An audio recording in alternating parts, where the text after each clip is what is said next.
friends, again welcome to my channel. Now, in the previous lecture we are dealing with the characteristics of the genetic code. Now today we are again continued the same point with the Wobble hypothesis, which is also again responsible to explain one of the important property of the genetic code, that is the degeneracy of the codon.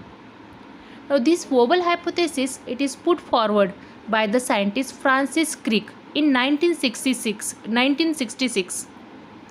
and this hypothesis, it is majorly get explained to the degeneracy of the codon. That means a single amino acid, these are having more than one code.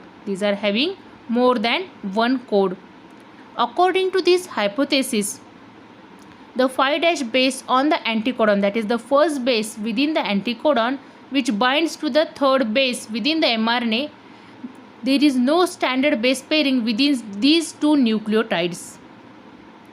We know that out of the 20 amino acid, only the 2 amino acid, that is the tryptophan and methionine, these are having a single code which is code for these 2 amino acid. Out of all other amino acid, that is remaining 18 amino acids, these are having the more than one code which is code for the same amino acid.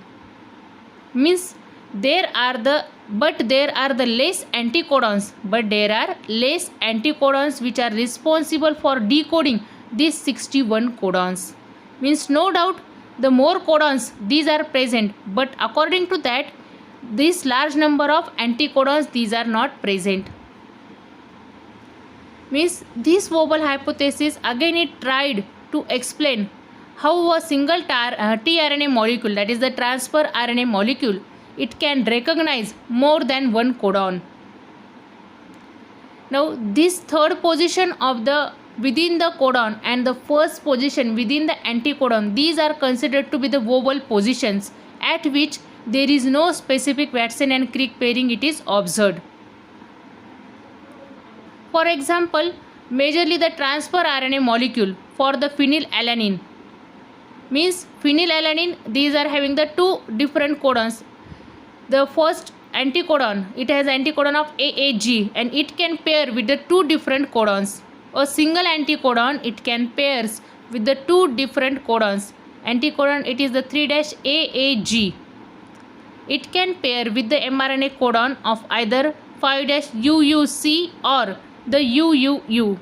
Means the guanine, it can pairs with both cytosine and the uracil. Normally within the Watson and Crick base pairing, the guanine, it can only pairs with the cytosine, but as it is an Wobble position, it is present at the first position of the anticodon, and this C and U, these are present at the third position of the codons. These are considered to be the Wobble positions, and for that purpose a single anticodon, it can decode these two different codons, and these two codons, these are specifying the same amino acid, that is the phenylalanine.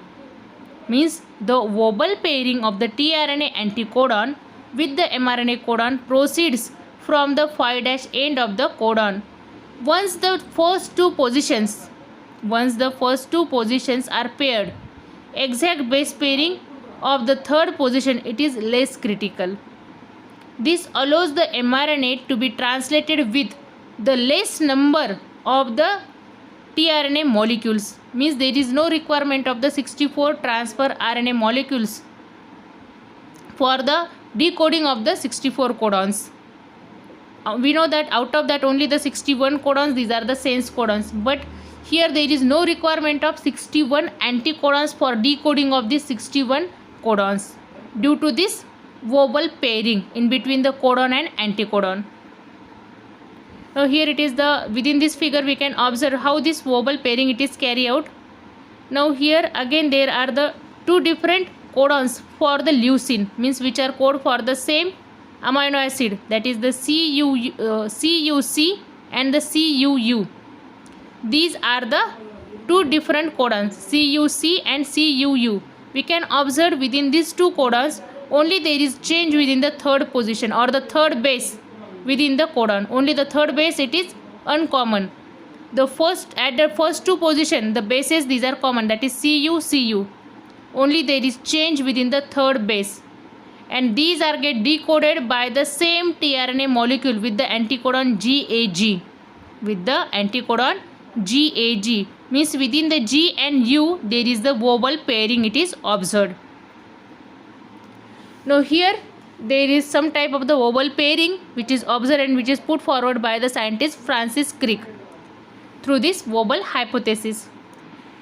Now within the anticodon at the first position, if there is the presence of uracil, according to the normal Watson and Crick base pairing, the uracil it can only pairs with the adenine, but as it is the vowel pairing, within the vowel pairing the uracil can pair with both adenine and guanine. If at the first position of the anticodon there is the presence of cytosine, it can pairs only with the guanine. If it is an adenine, it can only pairs with the uracil, means the cytosine and adenine, these are not showing the vowel pairing. These are not showing the vowel pairing.